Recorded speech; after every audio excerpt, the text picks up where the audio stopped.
ગંભીરા બ્રિજની દુર્ઘટના બાદ દાહોદમાં આવેલા બ્રિજને લઈને સ્થાનિકોમાં ભયનો માહોલ ઉભો થયો છે। મંડાવાવ રોડ પર આવેલો હાઈ લેવલ બ્રિજની હાલત અત્યંત ભયજનક સ્થિતિમાં છે। બ્રિજના પિલ્લરોની હાલત એકદમ જર્જરિત જોવા મળી। 3 મહિનાથી પાયાના જેકેટિંગની કામગીરી ચાલી રહી હોવા છતાં બ્રિજની સ્થિતિ ચિંતાજનક છે। 3 ગટરવાળો હાઈ લેવલ બ્રિજ 1999માં 1.5 કરોડથી પણ વધુના ખર્ચે બનાવાયો હતો। બ્રિજ દાહોદના અનેક ગ્રામ્ય વિસ્તારો માટે અવરજવરનો મુખ્ય માર્ગ છે, ત્યારે વહીવટીતંત્ર ઝડપથી બ્રિજનું સમારકામ કરે તેવી લોકો માંગ કરી રહ્યા છે।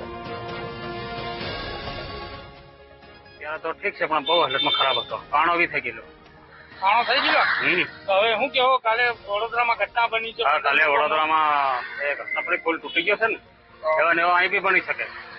તો હું આશા હું રાખો તમને? આ તો હવે આ ઉપર ડમર કરે તો હવે નીચે હું છે તો ખબર પડે। તો હું આશા હું રાખો એમ? સરકાર પાસે આશા કેવી રાખી? સરકાર પાસે સારામાં સારું કામ કરે એવી આશા અમે રાખીએ।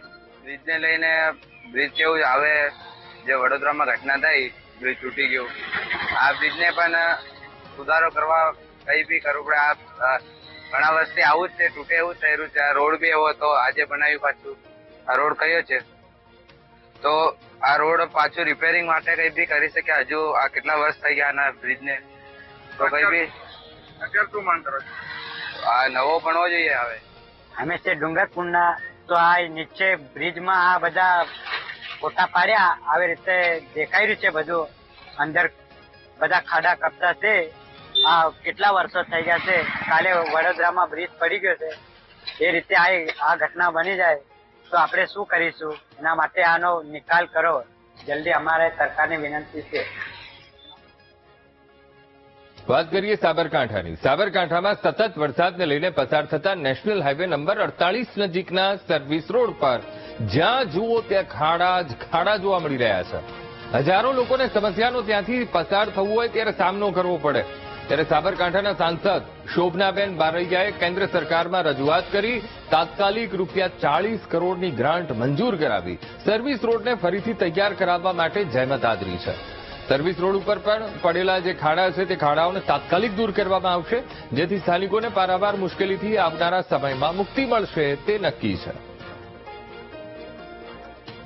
તો સાબરકાંઠા જે નેશનલ હાઈવે પસાર થાય છે હિંમતનગર પાસેથી, અને ત્યાં જે સર્વિસ રોડ છે, સર્વિસ રોડની ખૂબ ખસ્તા હાલત છે અને લોકો ત્રાહિમામ પુકારી ઉઠ્યા છે। ત્યારે હવે ગ્રાન્ટ પણ એ સેન્કશન થઈ ગઈ છે, તો કરોડોની ગ્રાન્ટ આવશે અને ત્યારબાદ મરમ્મતની કામગીરી પણ એ શરૂ કરવામાં આવશે। પણ અત્યારે તો ત્યાંથી પસાર થતા વાહન ચાલકોને ભોગવવાનો વારો આવ્યો છે। ખૂબ મુશ્કેલી તેમને પડી રહી છે અને વાહનોમાં નુકસાનની ભીતિ પણ વાહન ચાલકો સેવી રહ્યા છે।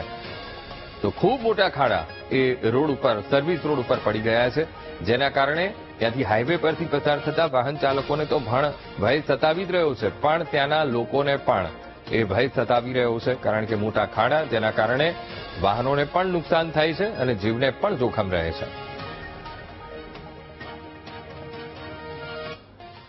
પપ્પાનો જે અંડરપાસ આપણે માગ્યો હતો એ અને સર્વિસ રોડ એમ કરીને સરકારે કુલ 40 કરોડની ગ્રાન્ટની ફાળવણી કરેલી છે, અને વરસાદના કારણે કામ થોડું અટકી રહ્યું છે, પણ એ કામ જલ્દીથી પૂરું થાય એના માટે અમે નેશનલ હાઈવેના અધિકારીઓને સૂચના પણ આપેલી છે। અને જો આરસીસી રોડ બનશે તો આ વારંવાર જે તૂટવાની ને ખાડા પડવાની જે છે એ નહીં થાય। સુરતનો કોસંબા બારડોલીને નવો હાઈવે આજથી શરૂ થવાની સંભાવના છે। કામરેજ બ્રિજ બંધ કરાતા ટ્રાફિક નવા એક્સપ્રેસ હાઈવે પર ડાયવર્ટ કરાશે અને national highway authority of India અધિકારીઓએ એ સેફટીને ધ્યાનમાં રાખીને નિર્ણય લીધો છે।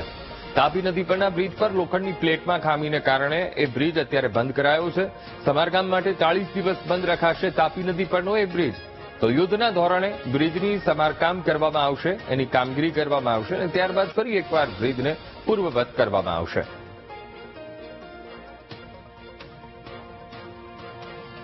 ગંભીરા બ્રિજ દુર્ઘટના બાદ ખેડાનું વહીવટી તંત્ર એલર્ટ મોડ ઉપર આવી ગયું છે. જિલ્લામાં બ્રિજની તપાસ અને રિપેરિંગની કાર્યવાહી શરૂ કરવામાં આવી છે.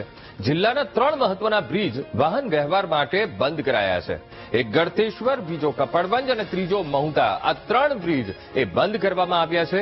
તો સેવાલિયાથી ટીંબા બ્રિજ 7 સપ્ટેમ્બર સુધી બંધ રહેશે. નવાગામ બેટાવાડાનો બ્રિજ 10 જુલાઈ 2026 સુધી બંધ રહેશે. તો પણસોરાથી અલીણા બ્રિજ 9 જાન્યુઆરી 2026 સુધી બંધ રહેશે. અમદાવાદથી ગોધરા, દાહોદ તરફના માર્ગને અન્ય રૂટ પર ડાયવર્ટ કરાયો છે.